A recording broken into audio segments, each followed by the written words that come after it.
The extras academy survival guide के आज की कहानी की शुरुआत में एड रोथ टेलर एक खलनायक है जो खेल की शुरुआत में ही सामने आ जाता है। वह एक अमीर और ताकतवर इंसान होने का फायदा उठाकर एमसी की बचपन की दोस्त को प्रभावित करने की कोशिश करता है, लेकिन उसे इसकी सजा मिलती है। फिर भी वह नहीं रुकता। गुस्से और बदले की भावना से वह सिलोवानिया अकादमी की प्रवेश परीक्षा के साथ छेड़छाड़ करता है, लेकिन फिर वह पकड़ा जाता है। और उसे पकड़ने वाली कोई आम लड़की नहीं, बल्कि एक राजकुमारी थी जिसने अपनी पहचान छुपाकर परीक्षा देने आई थी। फियोनिया एलियास क्लोएल, क्लोएल साम्राज्य की तीसरी राजकुमारी। फोएनिया की राजकुमारी ने अपनी इनसाइट चालू की, जिससे सामने वाले के झूठ और चालाकियों का खुलासा हो गया। एड रोथस्टाइलर, जो बुरी हालत में था और बहाने बना रहा था, उसकी सारी सच्चाई इनसाइट से पकड़ ली गई। सच सामने आते ही उसे छात्रावास से बाहर निकाल दिया गया।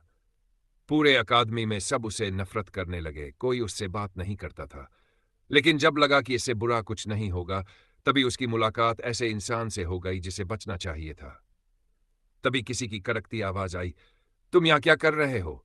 एड घबरा गया, उसका दिमाग तेजी से सोचने लगा। वह हकलाया और बोला, तुम कह रहे हो कि अकादमी मुझे बाहर नहीं निकाल रही।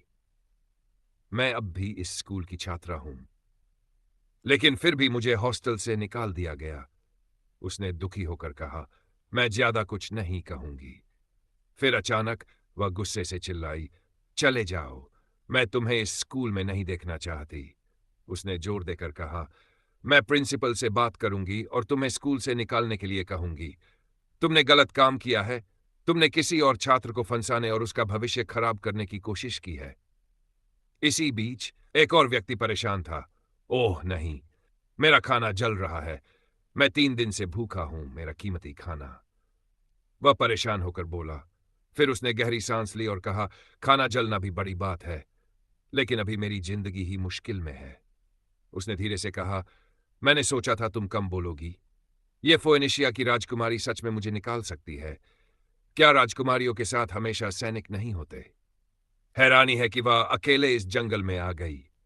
अगर तुम मुझे डराने की कोशिश कर रही हो, ये जानते हुए कि मेरे साथ कोई नहीं है, अगर ऐसा है, सूरज जल्द ही डूबने वाला है, तब तुम पछताओगे। उसने गुस्से में कहा, लेकिन वह शांत था और बोला, मैं धमकी क्यों दूंगा? मैं तो बस राजकुमारी का धन्यवाद करना चाहता हूं। इनसाइट सक्रिय हो गया। धन्यवाद, उसने हैरानी से दोहराया। सिस्टम ने जवाब दिया, सत्य। एड रोथ टेलर झूठ नहीं बोल रहा था। क्या? वह चौंक गई। वह सच में हैरान थी और समझ नहीं पा रही थी कि यह सब कैसे हुआ। रोथेलर परिवार बहुत मशहूर और ताकतवर है, लेकिन उन्होंने अपनी ताकत का गलत इस्तेमाल किया। उन्होंने लोगों का शोषण किया और अमरता के लिए खतरनाक प्रयोग किए। ये कितना गलत है। मुख्य किरदार के लिए यह एक घटिया परिवार है जिसे खत्म होना ही है। उनके सारे लोग या तो जेल में होंगे या मारे जाएंगे, कोई बच नहीं सकता। लेकिन मुझे परिवार से निकाल दिया गया। अब मैं अकेला हूं, बस जिंदा रहने की कोशिश कर रहा हूं, और मेरे पास खाने के लिए सिर्फ जली हुई मछली है। इसे तो खाया भी नहीं जा सकता, लेकिन ठंड और भूख में भी ये मरने से तो बेहतर ही है ना? लंबी अवधि में देखा जाए तो ये इतना बुरा भी नहीं है। मुझे फोएनिया को बिना झूठ बोले मनाना होगा, नहीं तो मुझे स्कूल से निकाल दिया जाएगा। नहीं, यह तो पूरी तरह गेम ओवर होगा। अगर टाइमलाइन देखूं, एड रोथस्टेलर के निष्कासित होने के समय अभी स्कूल शुरू होने में लगभग 1 हफ्ता बचा है। तो फिर राजकुमारी यहां क्यों आई है? बिना किसी सुरक्षा और साधारण कपड़ों में आना मतलब? नहीं, ऐसा नहीं हो सकता। तुम क्लास प्लेसमेंट टेस्ट दे रही हो। प्रोफेसर ग्लास्ट का क्लास प्लेसमेंट टेस्ट। प्रोफेसर ग्लास्ट की परीक्षा बहुत कठिन है। इसमें जंगल में छिपे जादुई मोती खोजने होते हैं। राजकुमारी फोएनिया, आप तो कक्षा ए में जाना चाहेंगी, है ना? क्या आप मेरी तारीफ कर रहे हैं? उसने गुस्से में पूछा। आप बिल्कुल नहीं बदले। मुझे अकादमी से आपको निकालने के लिए कहना चाहिए, लेकिन मेरी मदद के बिना आप कभी कक्षा ए में नहीं जा पाएंगे। अगर मैं झूठ बोल रही हूं तो तुम मुझे स्कूल से निकाल सकते हो। अगर तुम जंगल के दक्षिण पूर्व में झील पर जाओगे तो वहां एक छोटा घास वाला द्वीप मिलेगा। उस द्वीप के बीच में एक बड़ा पेड़ होगा। उसे मारिल्ला का रक्षक पेड़ कहते हैं। वहां तुम्हें वह तोहफा मिलेगा जो मैंने छोड़ा था। 3 दिन पहले का एड रोथस्टेलर सच में झूठा और ठग था। मुझे वह बुरी स्थिति आज भी याद है। लेकिन अब का एड रोथस्टेलर बिल्कुल अलग लगता है। कक्षा की परीक्षा खत्म हो गई है, जो एक बड़ा बदलाव है। जैसे ही तनाव बढ़ता है, ग्लास जादू के प्रोफेसर कहते हैं, जो मनियां आपने इकट्ठी की हैं, उन्हें बाहर निकालो। अगली जांच की शुरुआत होती है। तुम सब क्लास एफ से शुरू करोगे। परीक्षा में यह समझना जरूरी है कि परीक्षक क्या चाहता है। यह सिर्फ कोई भी जादुई मोती ढूंढने की परीक्षा नहीं है। जिन लोगों को कमजोर जादुई मोती मिले, सिर्फ वही क्लास ए में जाएंगे।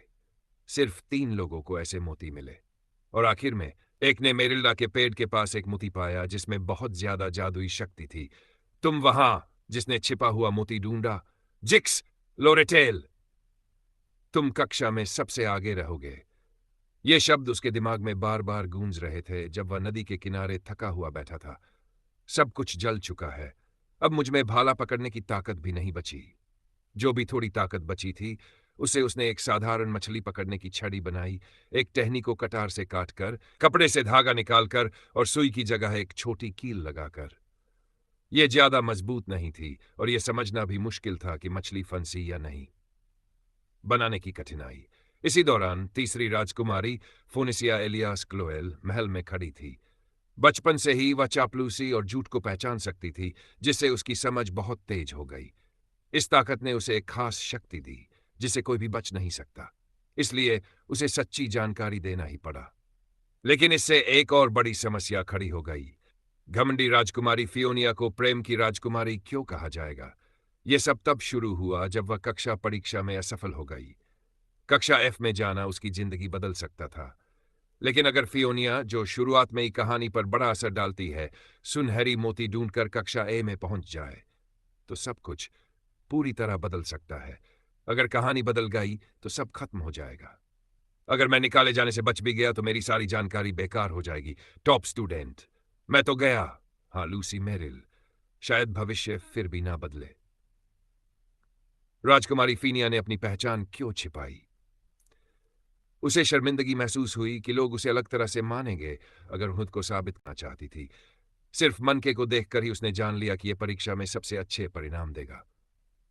लेकिन यह कोई तोहफा नहीं है। सच्चाई हमेशा सामने आती है। सच में यहां एक मन का है। एड्रोथस्टेलर ने झूठ नहीं बोला। फोएनिया वह मोती नहीं ले सकती थी क्योंकि उसने उसे खुद नहीं पाया था। सच था या झूठ, इससे कोई फर्क नहीं पड़ता। प्रेम की राजकुमारी की उपाधि जो उसे मिलने वाली थी, वह कोई हुनर या ताकत नहीं थी, बल्कि सही रास्ते पर चलने से मिलती। मैंने राजकुमारी को परखने के लिए एक चाल चली। अगर मैं झूठ बोल रही हूं तो तुम मुझे स्कूल से निकाल सकते हो। तुम कभी भी कक्षा ए में नहीं जा पाओगी। वाह, कमाल है लूसी। राजकुमारी हमेशा समझ सकती थी कि क्या सच है। भले ही एड्रोथस्टेलर को लगा कि राजकुमारी परीक्षा में फेल हो जाएगी, लेकिन उसे खुद पर पूरा भरोसा था और वह उसे गलत साबित करना चाहती थी। लेकिन एड्रोथस्टेलर ने झूठ नहीं बोला। वह क्लास ए में नहीं जा पाई। अब राजकुमारी कुछ नहीं कर सकती थी। एड्रोथस्टेलर, मैं तुम पर नजर रखूंगी, उसने गुस्से और जिद में कहा। लेकिन तभी मिल गया। एक आवाज गूंज उठी जिससे माहौल बदल गया। सिल्वानिया अकादमी में मैं ऐसी जगह रहता हूं जहां मुझे सुबह जल्दी भागकर स्कूल जाना पड़ता है, लेकिन मैं लौट आया हूं। स्कूल का खुलने का समारोह अब शुरू होगा। अच्छा लग रहा है कि बच्चे नए साल से पहले आगे बढ़े हैं, साथ ही हमारी सिल्वानिया अकादमी। मैं मीठी बातें सुन सकता था जो मेरा स्वागत कर रही थी। मैं जो बच गया था। उफ, उसे देखो। वह यहां कैसे आ गया? क्या वह सच में यहां पढ़ाई करेगा? यह जीतने वाले का इनाम है। चलो धीरे धीरे खाएं। क्या वह एड्रोथस्टेलर है? मकसद है स्नातक होना। वह दूसरा साल का लड़का है जिसने परीक्षा में बुरा हाल किया था। अगर ध्यान से देखो तो वह थोड़ा अलग लग रहा है। वह बहुत अच्छे से खाता है। मुझे कोई बड़ी इच्छाएं नहीं है, मैं बस ग्रेजुएट होना चाहती हूं। मैंने सुना है कि ऑफिस के हेड शेफ द्वारा बनाए गए मिठाइयां वहां टेबल पर रखी है। चलो मिलकर खाते हैं। हम ये भी बात कर सकते हैं कि छुट्टियों में क्या हुआ था। अनिस, तुम क्या सोचते हो? क्लारा, यह सुनकर अच्छा लग रहा है। यह अजीब है, न जाने क्यों। मैंने चाहा था, वह किसी और जैसा लग रहा है, जैसे कुछ हुआ ही ना हो। यह था इस मांगा का चैप्टर 2। आज के लिए इतना ही। कल मिलते हैं एक और नए वीडियो के साथ। Till then, take care. Tata.